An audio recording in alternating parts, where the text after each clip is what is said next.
할렐루야. 우리나라 1천만 성도님 여러분과 우리 예수님을 구세주로 영접하고 싶으나 아직 영접하지 못하신 미래의 우리 예수님의 자녀 4천만 국민 여러분, 사랑의 주 우리 예수님의 존귀하신 이름으로 인사드립니다. 안녕하세요.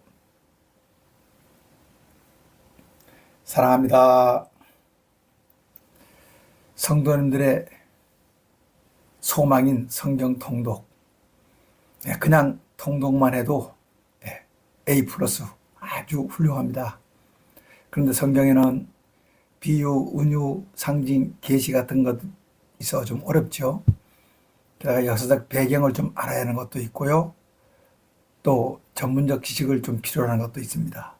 때문에 그냥 통독으로는 녹록지가 않습니다. 어느 음료수 이름처럼 2%가 부족합니다. 저는 그 2%를 채우는 것을 꼭 알 것 알아야 한다 생각해서 꼭 알 것 알고 하는 통독, 좀 색다른 통독을 마련했습니다. 그렇게 꼭 알 것 알고 통독해서 2%가 채워지면 A 플러스를 넘어서 A 더블 플러스가 될 것입니다. A 더블 플러스를 지향하는 통독, 그 방법으로 오늘 민수기 23장에서 27장까지를 읽고 공부하겠습니다. 네, 23장은 이제 우리가 지난번 22장에서 모압 족장 발락이 거짓 선자 발람을 불러오는 데까지는 성공했습니다. 이제 드디어 발람 선자가 이스라엘을 저주케 해서 이스라엘을 물리쳐야 되는데 이게 잘 뜻대로 안 되는 것 같습니다. 저주 아닌 축복의 말이 나오죠. 24장은 발람의 세 번째 축복이 나오고요. 25장은 부월의 음란 사건, 드디어 우리 이스라엘 백성들이 미디안 족속의 음란 사건, 우상 숭배를 말합니다. 그 우상에 가서 바알에 절하고 제사 음식을 먹고 그러죠. 그 다음에 26장에서는 이제 두 번째 인구조사가 있습니다. 그 다음 27장에서는 슬로브앗 딸, 5딸, 이 5딸들에 대한 이야기가 또 나옵니다. 보겠습니다. 23장입니다. 발람 선자의 첫 번째 저주가 아니라 이스라엘의 축복이 됩니다. 1절, 발람 선자는 발락 족장에게 절을 위해 여기에 제단 7개를 쌓고 수송아지 7마리와 순양 7마리를 준비해 주십시오라고 요구했습니다.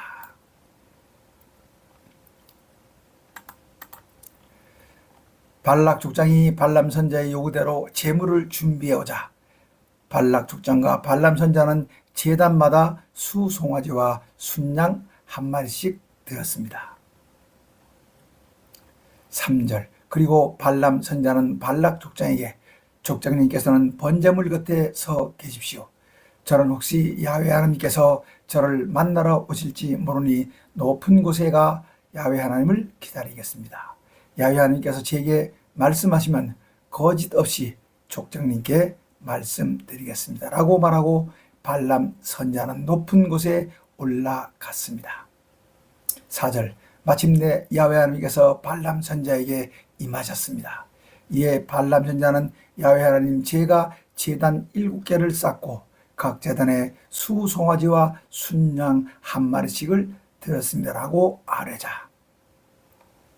5절, 야훼 하나님께서 발람 선자의 입에 말씀을 주시겠다며 너는 발락에게 돌아가 내가 내 입에 주는 말을 그대로 말해라 고 말씀하셨습니다. 발람 선자가 발람 족장으로 돌아오니 발락 족장과 모압의 고관들이 번제물 곁에 함께 서 있었습니다. 7절, 발람 선자는 우리 야훼 하나님의 말씀을 받아 발락 족장에게 전했습니다. 모압 발락 족장님이 나를 시리아에서 데려오고 나를 동쪽 산골에서 데리고 와 나에게 야곱 이스라엘님을 저주해라. 야곱 이스라엘님을 꾸짖으라고 하시네. 그러나 야훼 하나님께서 저주하지 않으신 자를 내가 어찌 저주하며 야훼 하나님께서 꾸짖지 않으신 자를 내가 어찌 꾸짖으랴. 내가 바위 산 꼭대기에서 그들을 내려다보며 언덕 위에서 그들을 구르오니 이 이스라엘 백성은 홀로 사는 백성이요 그들 스스로 자기들은 여러 민족들 가운데 하나가 아니라 특별하다고 여기네. 야곱 이스라엘님의 티끌처럼 많은 자손들을 누가 능히 세며 먼지처럼 많은 이스라엘 자손을 누가 능히 셀 것인가. 나는 의인처럼 죽기 원하며 나의 마지막이 그와 같게 되기를 바랄 뿐이라고 시를 읊듯 우리 야훼 하나님의 말씀을 전했습니다. 이 일들은 발락 족장은 발람 선지자에게 선지자 발람아, 너는 지금 무슨 짓을 하고 있느냐? 어찌 내게 이같이 하느냐? 내가 내 원수를 저주하라고 너를 데려왔지 내 원수 내 대적을 축복하라고 너를 데려왔느냐? 참으로 야훼 하나님께서 그렇게 말씀하셨단 말이냐? 참으로 어이가 없을 뿐이다라고 질책했습니다. 발람 선자의 두 번째 저주, 이스라엘 축복입니다. 이에 발람 선자는 족장님, 죄송하기 그지없으나 야훼 하나님께서 제 입에 주신 말씀을 제가 어찌 말하지 않을 수 있습니까? 라고 말하자 발락 족장은 그럼 나와 함께 다른 곳으로 가자. 거기는 이스라엘 진영이 전부가 보이지 않을 것이므로 너는 거기서 나를 위해 저 이스라엘 백성을 저주해 주기 바란다라고 말하며 14절 발락 족장은 발람 선자를 소빔 들판 비스가산 꼭대기로 데리고 가 거기에서도 제단 7을 쌓고 제단마다 수송아지와 순양 1마리씩을 드린 후 비스가산 높이 789m 나중에 모세님이 죽는 느보산 줄기입니다. 비스가산이.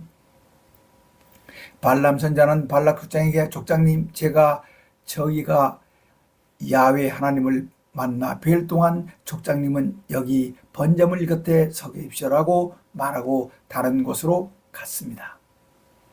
16절 또 야훼 하나님께서 발람 선지자에게 임하셔 그의 입에 말씀을 주시며 너는 발락에게 돌아가 내가 네 입에 준 그대로 말해라 고 말씀하셨습니다. 발람 선자가 제단으로 돌아와 보니 발락 족장과 모압의 고관들이 번제물 곁에 함께 서 있었습니다. 발락 족장은 발람 선자에게 그래 야훼 하나님께서 뭐라고 말씀하시더냐라고 묻자 발락아 일어나 들어라 십볼의 아들아 내게 자세히 들어라. 나 야훼 하나님은 사람이 아니므로 거짓말을 하지 못하고 인생이 아니므로 후회가 없다. 어찌 말한 바를 시행하지 않으랴.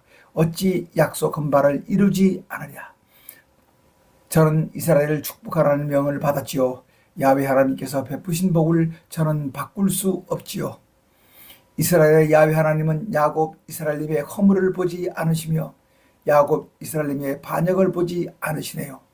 야훼 하나님이 그들과 함께 계시니 야훼 하나님을 왕이라고 외치는 소리가 그들 중에 있네요.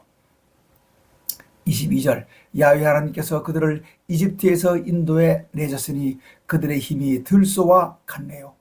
야곱 이스라엘을 대적할 점술이 없고 야곱 이스라엘님을 해할 복술이 없지요. 이제 사람들이 야훼 하나님께서 행하신 일이 어찌 그리 크냐고 야곱 이스라엘님과 이스라엘에게 물을 것입니다. 24절 이스라엘 백성이 암사자같이 일어나고 수사자같이 우뚝 서서 움킨 것을 먹으며 죽인 것의 피를 마시기 전에는 눕지 않을 것입니다 라고 야훼 하나님의 말씀을 전하자 25절 발락 족장은 발람 선지자에게 차라리 이스라엘을 저주도 하지 말고 축복하지도 말아라고 몹시 화를 냈습니다. 이에 발람 선지자는 발락 족장에게 족장님 제가 이미 족장님께 저는 야훼 하나님께서 말씀하신 것을 그대로 전하지 않을 수 없다고 말씀드리지 않았습니다고 푸념을 했습니다.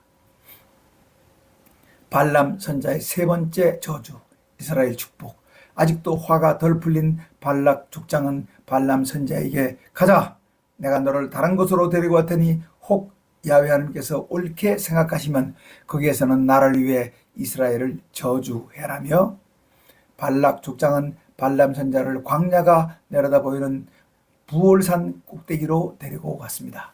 발람 선자가 발락 족장에게 여기서도 나를 위해 제단 7개를 쌓고 수송아지 7마리와 순양 7마리를 준비해 주십시오라고 요구하자 발락 족장이 발람 선자가 요구하는 대로 준비해 주자 발람 선자는 7개 각 제단에 수송아지와 순양 1마리씩을 드렸습니다.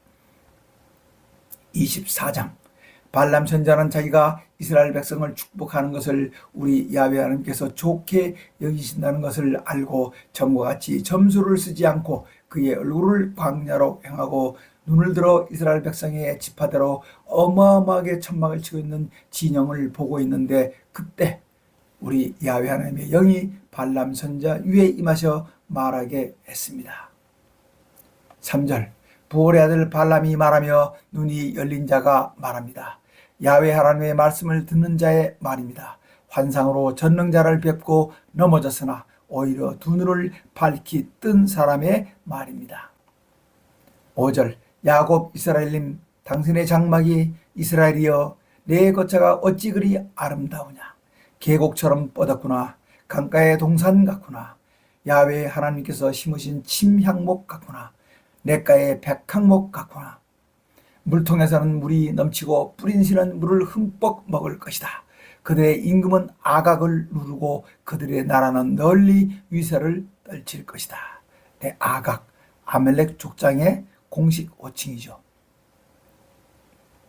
나중에 에스더에서 나오는 하만 영의정이 바로 이 아말렉 아각 족속이죠. 8절 야훼 하나님께서 그들을 이집트에서 인도해 내셨으니 그 힘이 들소와 같도다. 그들은 적국을 집어삼키고 대적들의 뼈를 짓부수며 활을 쏘아 대적들을 꿰뚫을 것이다.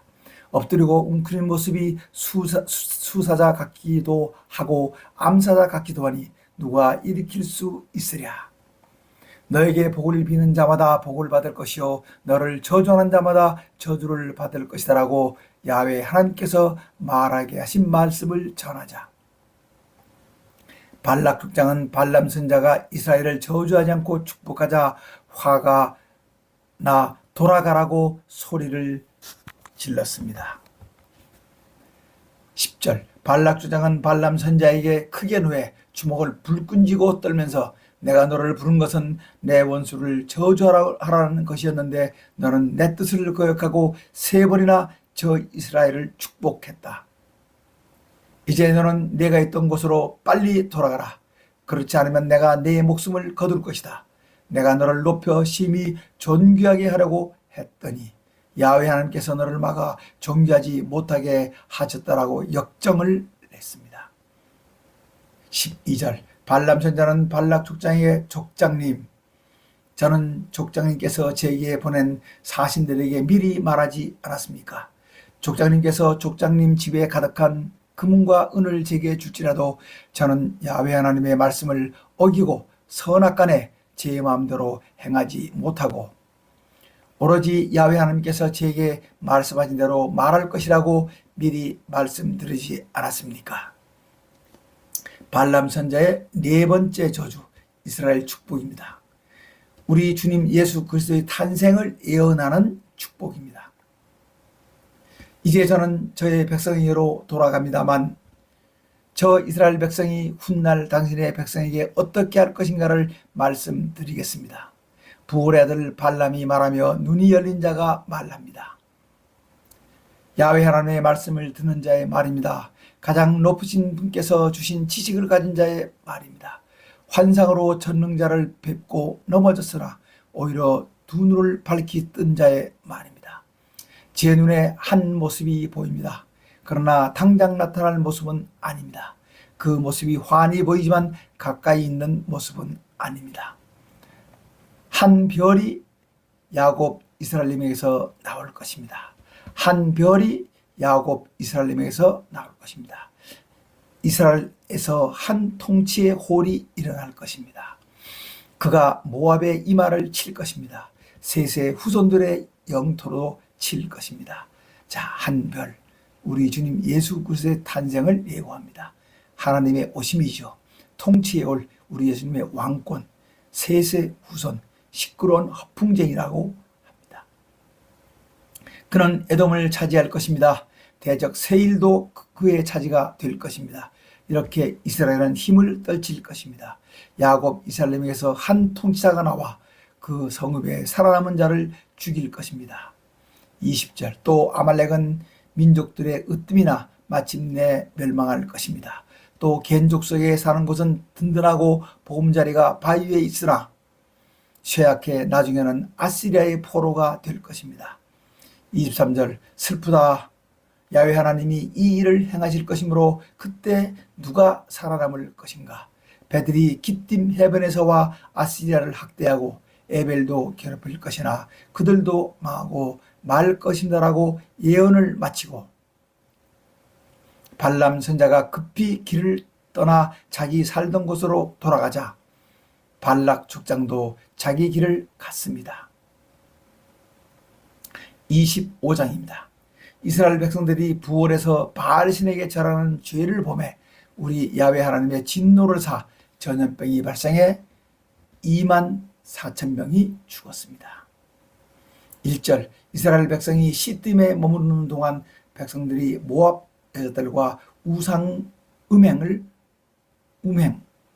숭배를 저질렀습니다.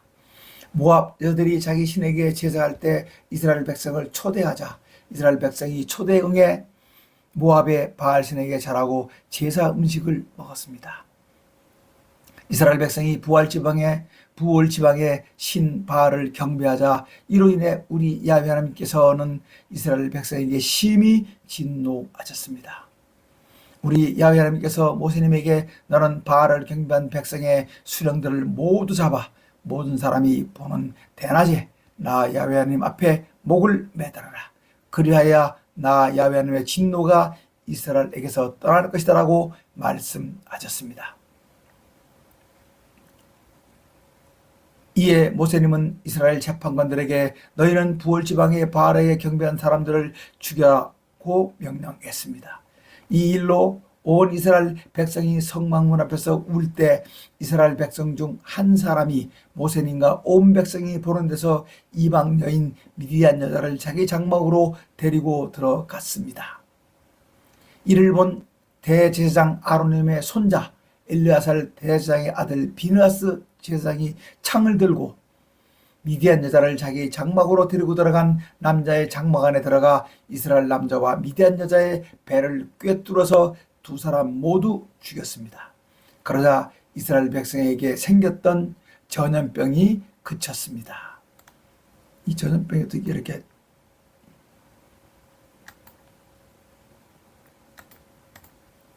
이 전염병으로 무려 24,000명이나 되는 이스라엘 백성이 죽었습니다.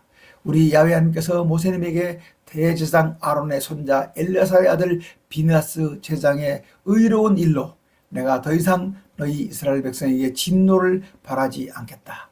비느하스 제사장은 이스라엘 백성이 나 외에 다른 신을 섬기는 것을 결단코 용납하지 않았다. 그러므로 이제 내가 더 이상 이스라엘 백성에게 진노를 바라지 않을 것이다. 그러므로 너는 비느하스 제사장에 내가 평화의 약속을 하려고 한다고 전해라. 그것은 다름이 아니라 그와 그의 후손에게 영원히 제사장 직분을 줄 것이라는 약속이다. 비느하스는 나 외에 다른 신을 섬기는 것을 용납하지 않았고 그렇게 함으로써 이스라엘 백성의 죄를 속해 주었기 때문이다라고 말씀하셨습니다. 14절, 미디안 여자와 함께 죽은 이스라엘 남자의 이름은 시므리로 살루의 아들이고 시므온 지파의 지도자 중 한 사람이었습니다. 시므리와 함께 죽임을 당한 미디안 여인의 이름은 고스비로 미디안 백성 수장의 한 사람인 수르의 딸이었습니다. 16절, 우리 야훼 하나님께서 모세님에게 미디안 족속을 쳐 죽여라. 그들은 부월에서 바알에게 자라게 했던 일과 부월에서 생긴 일로 전염병이 돌 때 미디안 족속의 한 수장의 딸 곧 처형당한 고스비의 일로 너희를 속였고 그렇게 너희를 속였을 때 이미 전염병으로 너희에게 고통을 주었기 때문이다라고 말씀하셨습니다. 네, 이 미디안 족속은 아브라함님의 후처 그두라의 넷째 아들입니다. 모세님의 장인 이드로가 미디안의 사제였었고요. 출애굽 때 통행을 막았고 나중에 훗날에 기드온 사자가 또 이 미디안 족속을 무찌릅니다. 26장입니다. 두 번째 인구조사, The Second Census. 전염병 후 우리 야훼 하나님께서 아론님의 아들로 대를 이어 대제사장이 된 엘르아살님에게 이스라엘 백성 중 20세 이상으로 전쟁에 나갈 수 있는 병력의 총수를 가문에 따라 조사해라고 말씀하셨습니다. 자, 인구조사하죠, 그죠? 첫 번째 인구조사는 우리가 지금 읽고 있는 민수기 1장에서 있었습니다. 60만 1730명이죠. 아니네요. 첫 번째 인구조사는 제가 이거 잘못했네요. 예. 여기 바뀌었어요. 예.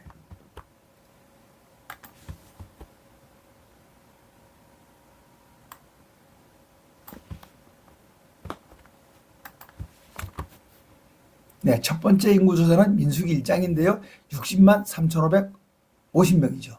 두 번째 인구조사는 60만 1730명으로 1820명이 줍니다. 이제 보시겠습니다. 이에 모세님과 엘레살 대제사장님은 여리고 편 요단강가 모압 평지에서 백성들에게 우리 야훼 하나님께서 하신 말씀을 전해 이집트 땅에서 나온 이스라엘 백성 중 20세 이상의 남자 수를 조사케 했습니다. 르우벤 지파의 자손은 이스라엘 백성의 장자 가문인데 하녹에게서 하녹 가족, 발루에게서 난 발루 가족, 헤스론에게서 난 헤스론 가족, 갈림에게서 난 갈림의 가족으로 그 총수는 43,730명입니다. 1차 인구 조사는 46,500명으로 2,770명이 감소되었습니다.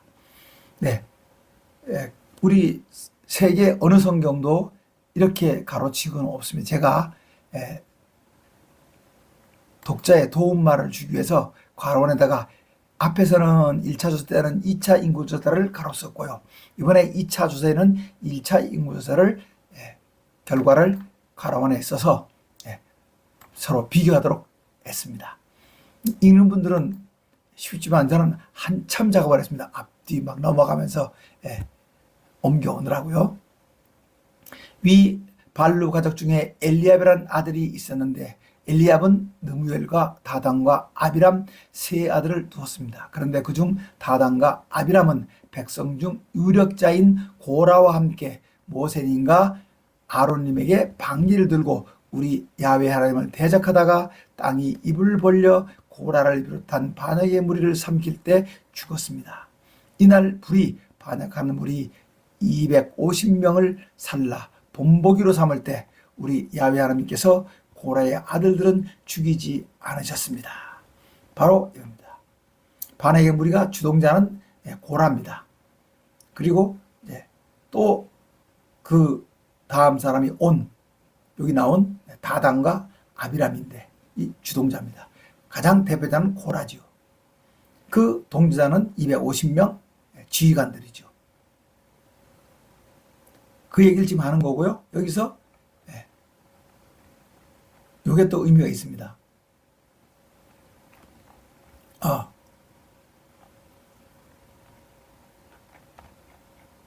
이겁니다. 11절입니다. 우리 야훼 하나님께서 고라의 아들들은 죽이지 않으셨네요. 아버지 죄 때문에 그 죄를 3, 4세까지 갚으시겠다고 했지만 하나님께서는 어떻게 합니까? 죽이지 않으셨습니다. 그래서 에스겔서 이런 데 보면 또 뭐라 나옵니까? 아버지의 죄는 아버지가 책임지고 아들의 죄는 아들이 책임지고 아버지의 죄 때문에 아들이 죽지 않고 아들의 죄 때문에 아버지가 죽지 않는다. 이렇게 고라의 아들들을 죽이지 않으셨는데요. 여러분들 시편에 보면 고라의 시가 나오죠. 그죠? 그 바로 이 고라의 후손들입니다. 아버지는 이렇게 반역해서 죽었지만 그 후손들은 잘 돼가지고 시편 기사들이 됩니다. 시편의 고라의 시들이 바로 이 고라의 후손들입니다. 노래하는 사람들이 되죠. 시므온 지파, 시므온 지파의 자손은 느무엘에게서 난 느무엘 가족, 야민에게서 난 야민 가족과 야긴에게서 난 야긴 가족, 세라에게서 난 세라 가족, 사울에게서 난 사울 가족으로 그 총수는 22,000명. 2차 인구조사는 시므온 지파가 22,000명으로 제일 적습니다. 1차는 59,000명이나 되는데 무슨 이유인지 성경에 나오지 않는데 37,100명이나 줄었습니다. 가지파 자손은 스본에게 난 스본 가족, 학기에게 난 학기 가족, 수리에게 난 수리 가족, 오스니에게 난 오스니 가족, 에리에게 난 에리 가족, 아롯에게서 난 아롯 가족, 아렐리에게서 난 아렐리 가족으로 그 총수는 45,500명. 여기도 5,150명이 줄었네요. 유다 지파입니다. 유다 지파의 자손은 유다의 두 아들 엘과 오난은 가나안 땅에서 죽었고 맏아들은 너무나 악해서 하나님이 죽였고 오난은 형을 이어서 그죠 대를 이어주기 위해서 그죠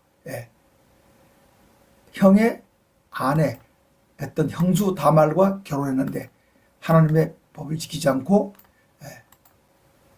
그죠 진로의 사정을 해서 하나님이 또 죽이셨죠. 그러는 바람에 큰아들 엘과 오난이 둘이 죽었습니다. 가나안 땅에서 죽었고 그 다음에 이제 유다의 쌍둥이 아들, 이 쌍둥이 아들이 바로 뭡니까? 유다가 모르고 실수해서 며느리 다말에게서 낳은 아들입니다. 큰아들이 셀라였었고 그리고 동생이 베레스였습니다. 베레스에게서 난 베레스 가족, 그 다음에 셋째 세라에 나는 세라 가족으로 그중 둘째인 베레스 자손은 헤스론에게서 난 헤스론 가족과 하몰에게 난 하몰 가족인데 그 총수는 76,500명으로 여기는 1,900명이 늘었습니다. 자, 다시 말씀드립니다. 여기서 쌍둥이죠. 쌍둥이 셀라와 베레스인데 예수님으로 이어진 족보는 베레스에서 이어집니다. 자, 그 다음에 이사갈 지파의 자손은 돌라에게서 난 돌라 가족, 부하에게서 난 부니 가족, 야숲에게서 난 야숲 가족, 시므온에게서 난 시므론 가족. 그 총수는 64,300명. 여기도 9,900명이 늘었습니다. 스불론 지파의 자손은 세렛에게서 난 세렛 가족, 엘론에게서 난 엘론 가족, 야르엘에서 난 야르엘 가족으로 그 총수는 65,000명으로 여기도 3,100명이 늘었습니다. 요셉의 아들은 므낫세와 에브라임입니다. 므낫세 지파의 자손은 마길이 길앗을 낳았고 길앗에게서 난 자손은 길앗 가족인데 길앗 자손은 이에살에게서 난 이에살 가족, 헬렉에게서 난 헬렉 가족, 아스리엘에서 난 아스리엘 가족, 세겜에서 난 세겜 가족, 스미다에서 난 스미다 가족, 헤벨에게서 난 헤벨 가족입니다. 헤벨의 아들 슬로브앗은 아들이 없이 말라, 노아, 홀라, 밀가, 디르사 등 5명의 딸만 두었습니다. 요 딸에 대한 이야기가 따로 한 장이 나오죠. 므낫세 자손의 총수는 52,700명으로 여기는 무려 2만 명이나 늘어났습니다. 25,000명. 에브람 지파의 자손은 수델라에게서 난 수델라 가족, 베겔에게서 난 베겔 가족, 다한에게서 난 다한 가족으로 그 중에 수델라 자손은 에란에게서 난 에란 가족이었습니다. 에브라임 자손의 총수는 32,000명으로 8,000명이 줄었네요. 이 둘은 요셉의 자손이었습니다. 베냐민 지파의 자손은 벨라에게서 난 벨라 가족, 아스벨에게서 난 아스벨 가족, 아이람에게서 난 아이람 가족, 스부밤에게서 난 스부밤 가족, 후밤에게서 난 후밤 가족입니다. 벨라의 아들은 야릇과 나만인데 야릇에게서 야릇 가족, 나만에게서 나만 가족이 태어났습니다. 베냐민 자손의 총수는 45,600명으로 여기서도 12,000명이 늘어났습니다. 1차 인구 조사에는 베냐민 지파가 제일 작았습니다. 제일 적었습니다.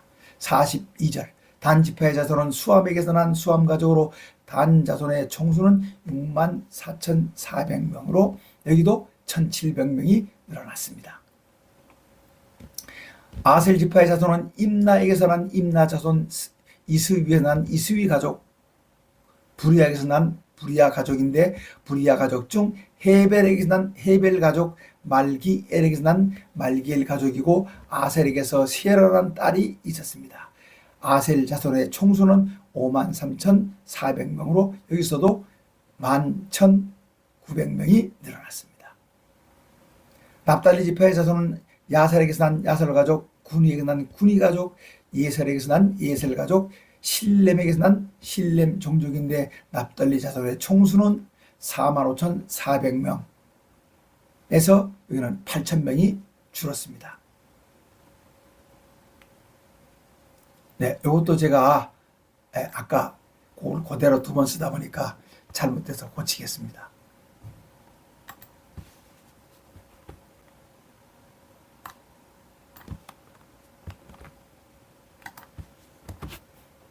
네, 첫 번째 인구조사는 60만 3,550명이고 두 번째 인구조사는 60만 1,730명에서 1,820명이 감소했습니다.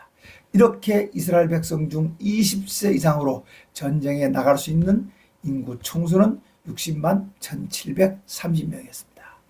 그래서 제가 꼬갈로 해석해놨습니다. 민수기 1장 46절에 1차 인구조사에서는 60만 3,550명, 2차 인구조사는 60만 1,730명으로 1차 인구조사 때보다 1,820명이 감소했습니다. 52절 우리 야훼 하나님께서 모세님에게 조사된 사람의 수에 따라 땅을 나눠줘 그들의 산업터전이 되게 해라. 인구수가 많은 가문에게는 땅을 많이 나눠주고 인구수가 적은 가문에게는 땅을 적게 나눠줘라. 조사된 인구수에 따라 땅을 나누어줘라. 55절 제비를 뽑아 나눠주고 그들 조상 지파에 이름을 붙여 상속되게 해라. 각 지파에게 땅을 나눠줄 때는 반드시 제비를 뽑아 나눠주고 인구수가 많은 지파에겐 큰 땅을, 인구수가 적은 지파에겐 적은 땅을 나눠줘야 한다. 57절 레위 지파의 자손은 게르손에게서 난 게르손 가족, 고핫에게서 난 고핫 가족, 무라리에게서 난 무라리 가족입니다. 또 레위 반개 자손은 림니 가족, 헤브론 가족, 말리 가족, 무시 가족, 고라 가족입니다. 고핫은 아므람을 낳았고 고압은 아므람을 낳았고 아브라함의 처의 이름은 요게벳입니다. 요게벳은 레이님의 딸로 레이님이 이집트에서 낳은 딸입니다. 그녀가 아므람님과 결혼해 아론님과 모세님과 이들의 누이 미리암님을 낳았고 모세님의 아버지 아브람과 어머니 요게벳은 고모 조카 사이입니다. 아론님은 나답과 아비후와 엘리야살과 이다마를 낳았습니다. 61절 나답과 아비후는 우리 야훼 하나님께서 지정하시지 않은 다른 불을 우리 야훼 하나님 앞에 들이다가 죽임을 당했습니다. 그 죽임 당하는 것은 레위기 10장 2절에 나오죠. 62절 생후 1개월 이상의 레위인 남자는 23,000명, 1차 인구 조사는 22,000명으로 1,000명이 늘어났죠. 이었습니다. 이들은 이스라엘 백성의 인구수에 포함되지 않았을 뿐만 아니라 산업 터전인 땅도 분배받지 않았습니다. 63절 이는 모세님과 제2대 엘르아살 대제사장님이 조사한 인구수입니다. 그들이 여리고 맞은편 요단강가 모압 평지에서 이스라엘 자손을 조사한 수에는 모세님과 제1대 대제사장 아론님이 시내 광야에서 1차 인구 조사할 때 조사된 이스라엘 백성은 한 명도 들어있지 않습니다. 65절 이는 우리 야훼 하나님께서 그들에게 이집트를 떠난 사람들은 모두 광야에서 죽고 여분네의 아들 갈렙과 눈의 아들 여호수아 외에는 한 사람도 살아남지 않을 것이라고 말씀하셨기 때문입니다. 이제 여기 나왔던 슬로보앗의 네 딸 이야기가 나옵니다. 아이고 많이 올라갔나요? 많이 올라갑니다.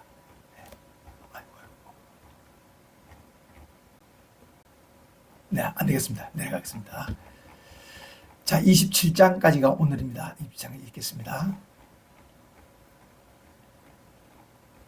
네, 27장 슬로보앗의 딸들.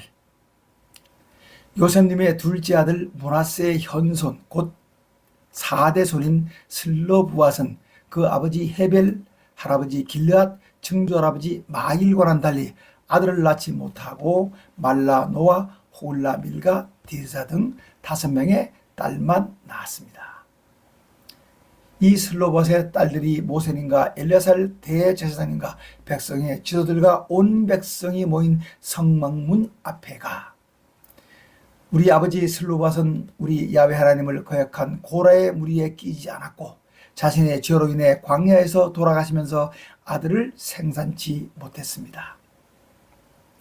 그런데 아들이 없다고 우리 아버지의 이름을 가문에서 빼 상속산업의 몫을 없애는 것은 옳지 못하다고 생각됩니다. 그러니 대신 우리 딸들에게 우리 아버지의 산업터전을 주시기 바랍니다라고 건의하자. 5절 이 건의를 들은 모세님은 우리 야훼 하나님께 여쭈었습니다. 이에 우리 야훼 하나님께서 모세님에게 슬로보앗 5딸의 말이 옳다. 그러니 너는 그 딸들의 아버지의 형제들이 그 산업터전을 상속받도록 해 그 아버지의 산업의 몫을 그 딸들에게 줘라. 너는 이스라엘 백성에게 사람이 아들이 없이 죽으면 그 산업터전을 그의 딸들에게 주고 딸도 없으면 그의 형제들에게 주고 그 형제도 없으면 그의 아버지의 형제들에게 주고 그의 아버지의 형제도 없으면 가장 가까운 친족에게 줘라. 나 야훼 하나님이 너 모세에게 명령한 것은 이스라엘 백성의 판결의 규례가 되게 해라고 말씀하셨습니다.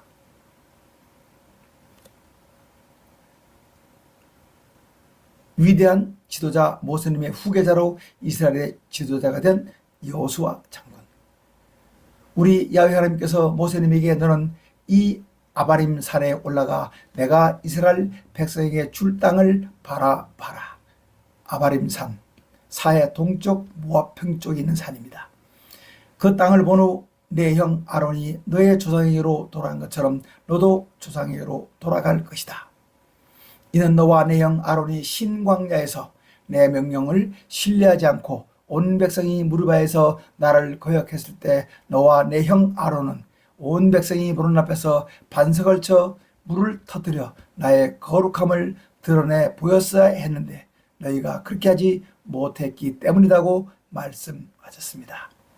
이것은 신광야에 있는 가데스의 무리바에서 바위 반석에서 물이 터질 때 이를 두고 하신 말씀입니다.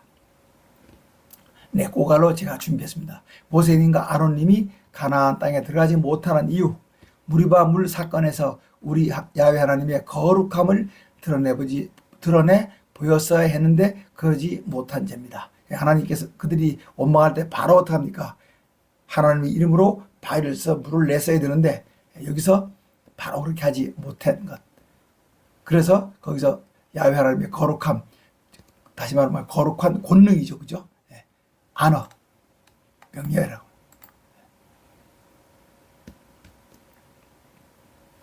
자, 15절입니다. 모세님이 우리 야훼 하나님께 모든 사람에게 영을 주시는 우리 야훼 하나님 온 건데 이 백성 위에 한 사람을 세워 그가 온 백성을 인도해 당신의 백성이 목자 없는 양같이 되지 않게 하시기 바랍니다라고 아뢰자. 우리 야훼 하나님께서 모세님에게 눈의 아들 여호수아는 그 안에 내 영이 머무는 자다. 너는 그에게 안수하고 그를 엘르야살 대제사장과 온 백성 앞에 세우고 그를 너의 후계자로 삼고 너는 네가 갖고 있는 권위를 그에게 물려줘 이스라엘 백성이 그에게 복종하게 해라. 너의 후계자 여호수아는 나 야훼 하나님께 여쭐 게 있을 때 엘르야살 대제사장을 찾을 것이고 엘르야살 대제사장은 그를 대신해 우림의 판결을 사용해 나 야훼 하나님께 여쭐 것이다. 그러면 그 판결에 따라 온 이스라엘 백성은 여호수아의 말을 따라 나가기도 하고 들어오기도 할 것이다라고 말씀하셔. 모세님은 우리 야훼 하나님께서 자기에게 명령하신 대로 여호수아를 데려다가 엘리야살 대제사장님과 온 백성 앞에 세우고 그에게 안수해 우리 야훼 하나님께서 자기에게 명령하신 대로 그를 후계자로 삼았습니다. 네, 우림 판결법. 네.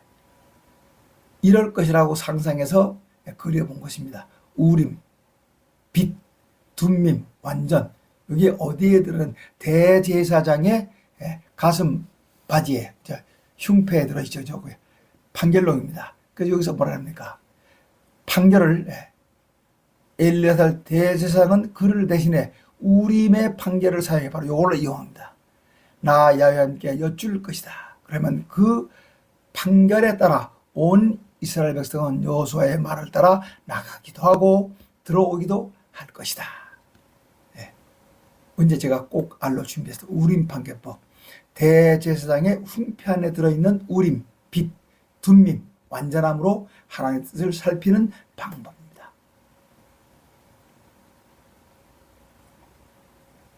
이렇게 해서 어떻게 합니까? 모세님은 가나안 땅에 못 들어가고 이제 그 대신 세운 후계자가 눈의 아들 여호수아입니다. 후계자로 삼았습니다. 네, 여기까지가 이제 오늘 준비한 27장까지고요. 다음 시간에 28장에서 32장 읽고 한 번 더 하면 이제 민수기도 끝납니다. 수고하셨고요. 고맙습니다. 다음에 또 뵙겠습니다. 샬롬.